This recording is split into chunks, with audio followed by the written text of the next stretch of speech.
शंकर राउर गलियाजी पापा शंकर रौरी दुआर शंकर राउर गलियाजी पापा शंकर रौरी दुआर।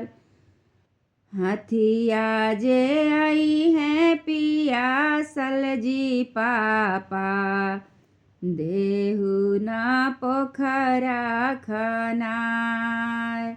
हथिया जे आई है पियासल जी पापा देहु न पोखरा खनाय।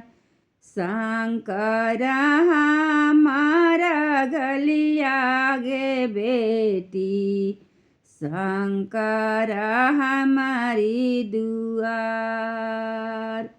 हथिया जे आई है पियासल गे बेटी देवो में पोखरा खनाय। हथिया जे आई है पियासल गे बेटी देवो में पोखरा खनाय। काइयो कर खैनी जी पापा काई कैनी सिंगार।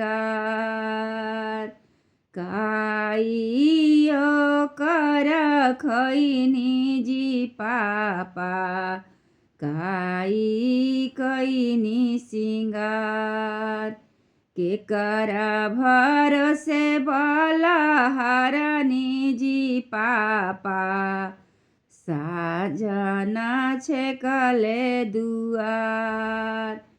केकरा भरोसे बलहारनी जी पापा साजन छेकले दुआर। पनमा कर खैनी गे बेटी फुलवा कैनी सिंगार। पनमा कर खैनी गे बेटी फुलवा कैनी सिंगार। तोहरे भरोसे बलहारनी गे बेटी साजन छेकले दुआर। तोहरे भरोसे बलहारनी हो बेटी साजन छेकले दुआर।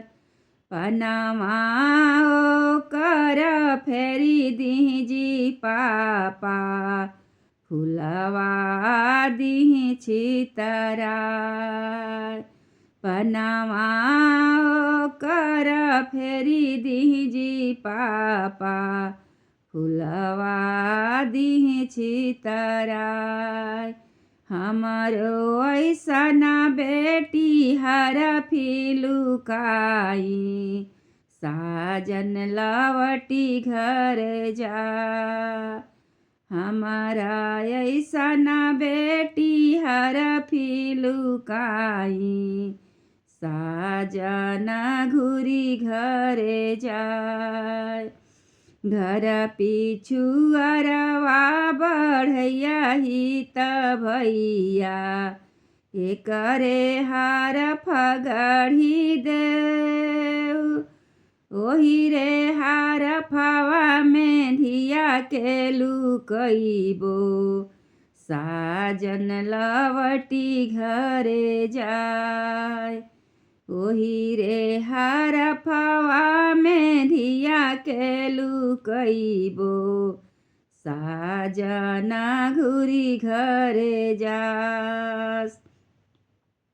आटक तोड़बो में फाटक तोड़बो तोड़ी देबो सातो जोड़ के बार। बीचे बाजार समधी नेटुआ नाचैबो ले जइबो धियवा बिया बीचे बाजार समधी नेटुआ नाचइबो ले जइबो धियवा बिया।